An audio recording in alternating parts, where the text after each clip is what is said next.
কেমনে আপনি মানুষের সামনে আমার নবীর শান সম্পর্কে কথা বলতে পারলেন? আমার নবীও জানে না। যদি নবী না জানে তো আসা আইয়া বাসাকা রব্বুকা মাকামান মাহমুদা, এই আয়াত আমার নবীর উপর নাজিল হয় নাই?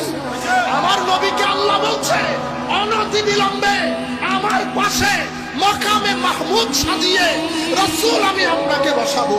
ওয়ালা সাউফা ইউতিকা রব্বুকা ফাতারদা, এমন ভাবে দেব খুশি না হয়ে পারবেন না।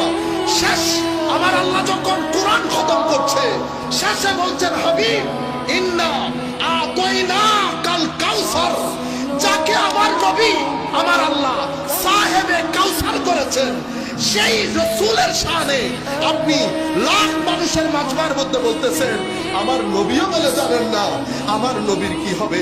ইন্না লিল্লাহি ওয়া ইন্না ইলাইহি রাজিউন। আপনারা বুঝতে পেরেছেন?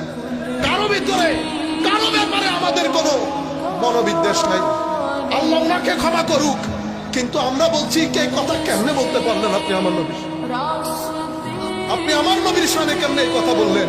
কার শানে বলতেছেন? ইমামুল মুরসালিনের শানে।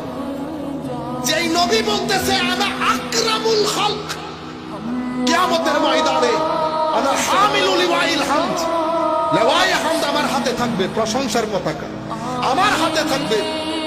আরে শুধু এটা না, লিওয়ায়ে হামদ আমার হাতে, কুল কায়নাত চুপ, আমি সকলের পক্ষ থেকে আল্লাহর দরবারে বক্তব্য দেব। মানুষ যখন নিরাশ হয়ে যাবে আমি আশার বাণী শোনাবো। আমার উম্মতকে যেখানে যেখানে আটকানো হবে আমি তাদেরকে ছাড়িয়ে, আমি শাফাআতের মাধ্যমে তাদেরকে ছাড়িয়ে নেব। আল্লাহ রহমতের সমুদ্রের মধ্যে আমি যখন সিজদায় পড়ে থাকবো আমার আল্লাহ বলবে নিরফা রাসাক, হাবিব মাথা উঠান, যা চাইবেন আমি দান করব। যেই রাসূল নিজের শানকে এভাবে তুলে ধরেন, যেই আল্লাহ নিজের রাসূলের শানকে ইন্না আতাইনাকাল কাউসার বলে তুলে ধরেন, সেই রাসূলের ব্যাপারে আপনি লাখ মাজবার মধ্যে বলতেছেন আমার নবীও বলে জানেন না। আমার নবীর কি অবস্থা হবে? আপনি জাতিকে এই সমস্ত কথা বলে নতুন প্রজন্মের অন্তর থেকে আমার নবীর আজকের যারা বুঝিয়ে দেওয়ার চেষ্টা করেছেন। আল্লাহর দরবারে দোয়া রইল আল্লাহ যেন আপনাকে এটার জন্য পরিপূর্ণ যাজা দান করেন। আপনি কেমনে আমার নবীর শানে?